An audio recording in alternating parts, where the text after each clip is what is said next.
Welcome to How Preschool Teachers Do It. This is Alison Kentos. I am an early childhood educator. And this is Cindy Tarabush. I am an early childhood consultant. This podcast is for parents and early childhood professionals. Let our experience and research-based knowledge become your guide. Welcome back, peeps. Hi, peeps. Hi, preschool peeps. Welcome. We welcome you from wherever you are, and we shout out the following two places. Slovakia and Warren, Vermont. And why are we shouting out these places? Because we have listeners there. I know. Unbelievable. Unbelievable. Thank you so much for listening. People in, was it Warren, Vermont? Warren, Vermont. Warren, Vermont, and Slovakia. And Slovakia. Yeah. Just imagine this. If you are right now, wherever you are, like let's say Warren, Vermont, Yeah.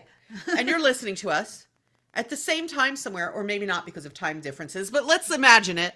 Yeah. At the same time somewhere, someone in Slovakia is listening with you. Also listening. That is It's a outrageous. world joining effort, right? Oh my gosh. We are uniting people. We are the world. All right, that's too much. We've gone too far. We've gone too far. We've definitely gone too far. Just so you know, we are actually very, very surprised every time we encounter someone, like when I'm doing professional development and they're like, love your podcast. I'm like, oh my gosh, really? We're really not these people. I know. We know we're not the No. world. That was just a lead-in. I could not resist. It is a lead-in, yeah. I could not resist it at all. And speaking of not being able to resist things, how's that for a segue? So good. You're so good at those things. Oh my gosh. It's, we've been doing this for more than 6 years. It's all the practice. Yeah.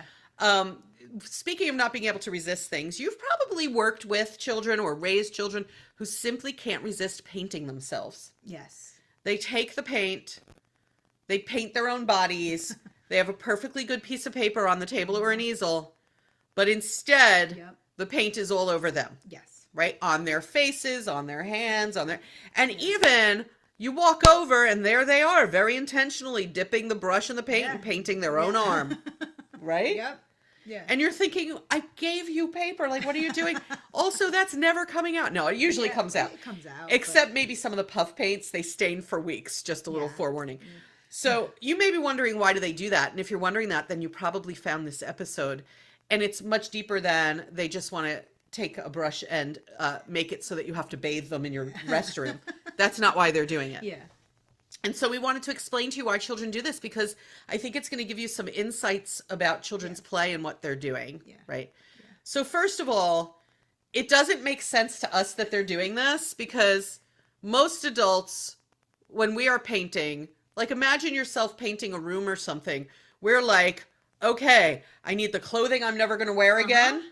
I need like something covering my hair so it doesn't get my hair. We're like protecting ourselves. It's true. I paint ornaments, so I have my smock, like I'm in pants that I know, because I'm messy, like I'm naturally messy, so like if a paint drops on my pants, I'm like, oh, who cares? Those are my painting pants. Like I have painting pants, I have a painting smock, and my hair is tied up high because I don't want it on me. In the meantime, these children are purposefully painting on their own arm, and not I'm even like, their clothes. Why are you doing They've got that brush and they're painting all over their neck. Over the place. Okay. I'm so like, I don't want a speck on me. So what we want you to know is that this is part of a particular type of play that actually is widely done, just not always with paint, right? Yes. It's actually very widely done. It is part of a schema. And the word is schema, S-C-H-E-M-A, if you've never heard it. A schema is a system or a pattern of repeated behavior. Yeah. Just so you understand. Not necessarily challenging behavior. Just anything you repeat all the time is a schema. Yeah. Any repetitive action is a schema. So for example, I get up in the morning, I brush my teeth, I do the Wordle puzzle. True. Thank you. I have my breakfast. I read and if my book. I do it in this pattern every day, that's every my day. schema. Yeah. It's my schema for the morning. Yeah. So we want you to know that doing things like painting themselves is part of a play schema that is done very frequently, just not always with paint. And we'll talk about other ways that you might see this play schema in your program. And this particular schema which, by the way, we've been debating for like an hour already whether we talked about this before in another episode, because it feels so familiar. But we've decided, even if we did, we didn't get into much depth. Right. Right. If we did get into depth, we apologize for the repeat topic. Yeah. Yeah. Because again, we've been debating forever. Yeah. Did we discuss enveloping schemas with people? This is what it's called. It's called an enveloping schema. And I have spoken about this schema so many times with my college students that I frankly can't remember if we did it on this podcast. I can't. Okay. I talk about this all the time. That's what happens with us, though, is like, was I talking to you about that? Or was I talking to everyone about that? Or was I talking to somebody else at work about that? That's the problem. So if we've talked about enveloping schemas before, you're back. You're We're back. And the truth is that you can learn something more than once because repetition is good for your learning, just like children. Yes. So let's talk about what an enveloping schema is. And I'm going to be, if you're on YouTube, I'm looking over to the side because I have information here that I want to share with you and I don't want to forget. And it talks about how there are many different types of schematic learning, and that we have to understand and recognize that this is just one of them. This is just one way that the children learn about their world and themselves. So keeping in mind that children use play to learn about the world around them and themselves. In this case, they're using their entire bodies and all of their senses to find out about things in the world around them. Also, any sensory experience is going to calm your brain. Yeah. You don't have to have some sort of sensory processing challenge for that to be true. Any sensory experience calms your brain. If you're ever really upset and you take your hands and you put it on a cold tabletop, it calms your brain a little. Yeah. Okay. So in this article, it talks about children who may cover themselves in paint, but also children who may prefer layers of clothing. No matter how hot it is, they seem to want to be in layers. Children who like to use wrapping or bandages to either bandage themselves or even dolls they're playing with or toys. Children will wrap up toys sometimes. Right? That's part of the enveloping schema. Children will paint themselves and all that stuff. And so let's think about, what are they learning about? Few things. They're learning about object permanence by doing that. Yes. If I can't see it, does it still exist? That's an experiment in object permanence. Right. Let's see. I'm looking at my resource, folks. It also talks about things that are annoying to us and undesirable to us, but that help the children understand cause and effect, right? Yeah. Give them a sense of security. Yeah. Children with an enveloping schema are interested in wrapping things up, including themselves, it says. They also sometimes create cubbies to hide in. So you know when you're home with children and they're building huts and hiding in them? That is part of the enveloping play schema. When I was a kid. Yeah. That's also part of the schema. Children who bury themselves in sand at the beach. Oh, okay. Enveloping schema. Yeah. Or bury things in your sensory trays. This is why they say this is so popular and you're just thinking of children who paint themselves, but it's a popular type of play. It's more than that. Right? They are building the following concepts. Okay. Ready? Concepts around space, volume, and shape. Oh, space makes sense. Spatial relationships, that right? Makes a lot that of makes sense. sense. Yeah. Volume, like how much paint is it going to take to cover my whole arm? To cover my whole arm. Okay. Or cover my whole face. And shape. I imagine that's like the wrapping. Right? Like when you're wrapping these objects up in blankets, like that picture there. Like that would be the shape of the object. So here's an interesting little fact. This type of enveloping schema is different than, but similar to, an enclosing schema. Oh. So we have an enveloping schema and an enclosing schema. No, what's an enclosing schema? So in an enveloping schema, Right. children are covering the entire thing of something. Okay. Or they're attempting to Yeah. cover the entire thing so that it cannot be seen at all. Like now my hand I can't be see seen at my all. skin, I'm covering it with color. Right. Yes. Okay. On the other hand, it says, enclosing schema is about creating a border or a fence around something. So like the play hut, it would probably be more of an enclosing schema. Okay. Because I'm creating a border between me and the rest of the room. Yeah. So I was wrong before. That's an enclosing schema. Enclosing schema. Okay. Yeah. So children who do the enveloping schema are seeking a feeling of comfort and safety, a sense of control over their environment, and they are building the following understandings. I already said object permanence, Right, which is if you I did. can't see it, does it still exist? If I cover my hand, oh, look, it's still there. It's still there. It just looks different. Yeah.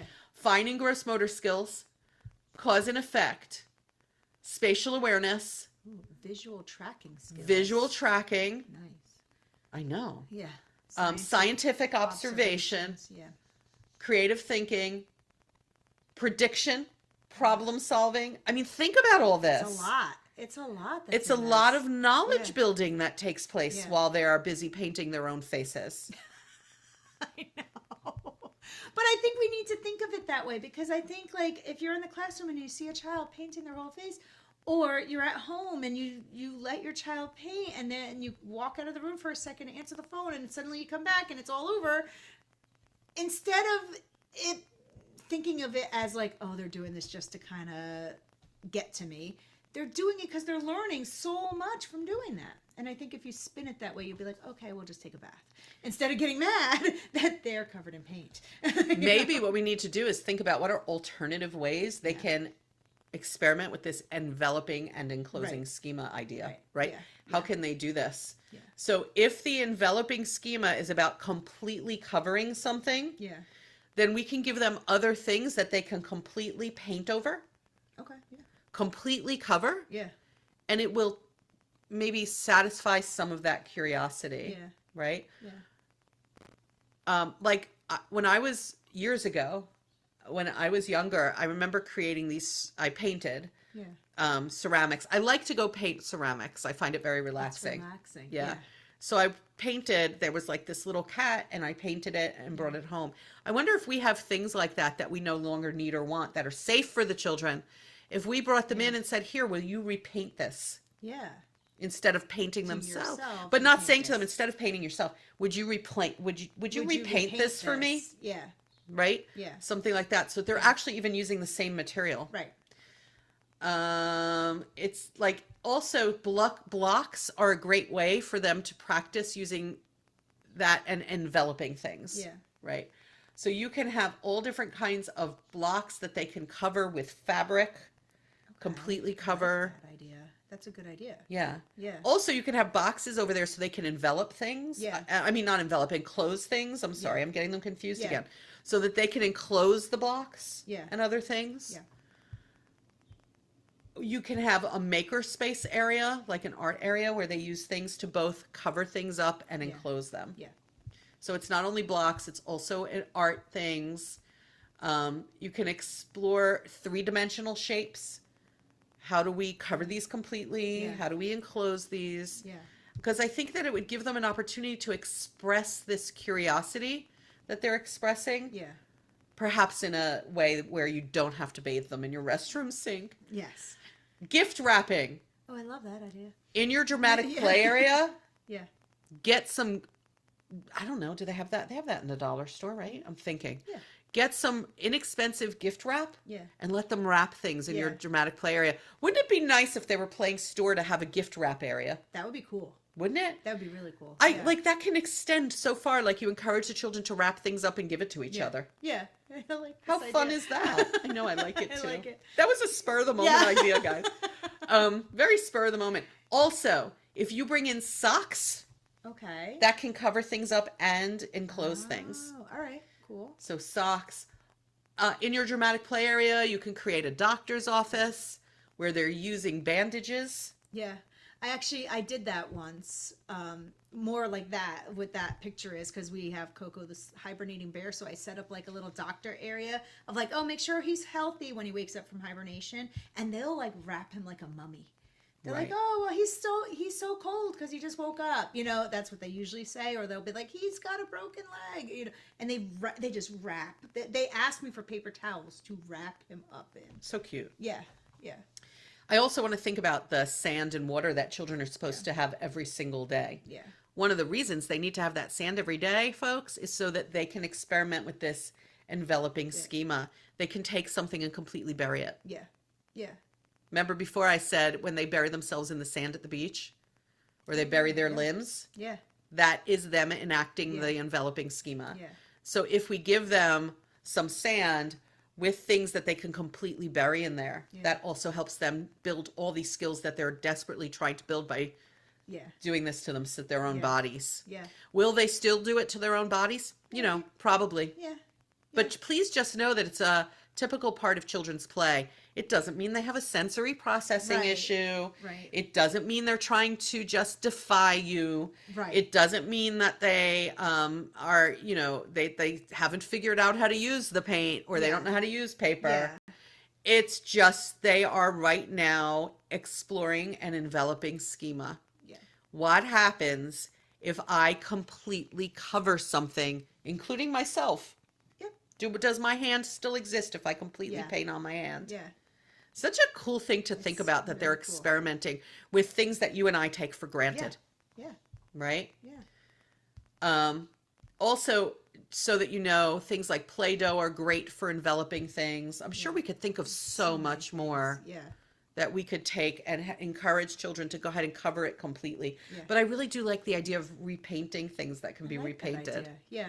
And show them how we can change how it looks. Yeah. That what we're doing is changing the properties of things. Because that's one of the things they're experimenting with, really. Yeah. If we're talking about shape and size and volume and all that stuff, they're experimenting with the properties of things. So let's give them ways to intentionally experiment with the properties of things that might be a little less daunting, is a word? Yeah. Yeah. A little less daunting. A little less. You know, I remember when I was young, and maybe some of you remember this too. I'm going to make you all laugh. I think this will make people laugh. Do you remember Elmer's school glue? Yes. And do you remember putting it on your hand? I didn't, but I know several people who did. I used to do that. I used to put it on my fingers and my hand, let it dry, and then peel it off. And peel it off. You didn't do that? No. Oh my gosh, what an amazing sensory experience. Yeah. So I think it's like, maybe if you needed that, you did it, and if you don't need it, you don't. It's a highly sensory experience when you peel. Are you all remembering this out there in preschool peep world? When you peel, you have to try it now. Get some Elmer's glue, Allison. I have Elmer's glue in the classroom. I want you to put some on your hand. Okay. I want you to let it dry. Let it dry and then peel it off, and you're going to never turn back. Okay. You're going to be like, this is me for life now. Yeah. Yeah. I remember doing that, and I remember liking doing that. I remember, like, it was so cool. It would dry. And then the challenge was to try and peel it off all in one piece. All in one piece so that it wouldn't break. What is that? That is problem solving. Mm-hmm. That's a problem solving skill. How can I peel this off in one piece? Where can I grab it? And how slowly do I need to move to peel this off in one piece? So, folks, those of you who are out there now, like, oh, I remember doing that, or they're laughing because I brought this up, you have also enacted the enveloping schema. Yeah. I feel so good about my Elmer's glue thing now. I can't wait for you to try it and come back to me and be like, that was amazing. Great. Yeah. Also, I loved the TV show you recommended, Cindy. Something like that. Oh my gosh. These episodes are getting wackadoodle. Yeah. No? We're a little wackadoodle today, sorry. We are. We're totally wackadoodle. We were trying to decide why, and we think it's because we haven't been together in a little while. Yeah, it's been a little while. It's been like almost 2 months. Yeah. Because we're at the end of this month, and we had very busy lives. Yes. Extremely busy. So, but we're back together, and we're going to be together on a consistent basis. Yeah. And we're not yet giving up on this podcast. Some of you will be happy to know. Those of you who are hating on us on reviews or social media, you may not be happy to know that. Or you may, because you get to hate on us some more. Hate on us all you want. Do it all you want. I don't care. I can't guarantee that just because we see each other on a regular basis, it won't still be wackadoodle, though. It will be wackadoodle. We are wackadoodle together, but I think that's what some people like and other people hate on. Hey, whatever. Okay. To each his own. I'm still going to be Have me. At it. I can't be anybody else. Have at it, folks. I'm at an age where I frankly don't care. So enjoy. And those of you who are like, wait, are people hating on them? How could they hate on them? We appreciate you. Thank you. Yeah, thank you. Okay, preschool peeps, we will catch you next time on the podcast, and you'll have to let us know if you're like, oh, I want to do that Elmer's glue thing, or I want to do it again. Let us know if we really on this Elmer's glue thing. I am, because I want you to do it. Elmer's glue's And gonna like need to sponsor us with how much people are gonna do this. Seriously. You know what I should do? Elmer's. In the description of this, I should like tag Elmer's glue. You should. I really totally have to do that. Okay, folks. Now you can go and check and see if we tagged Elmer's glue. And we will catch you next time on the podcast. Bye.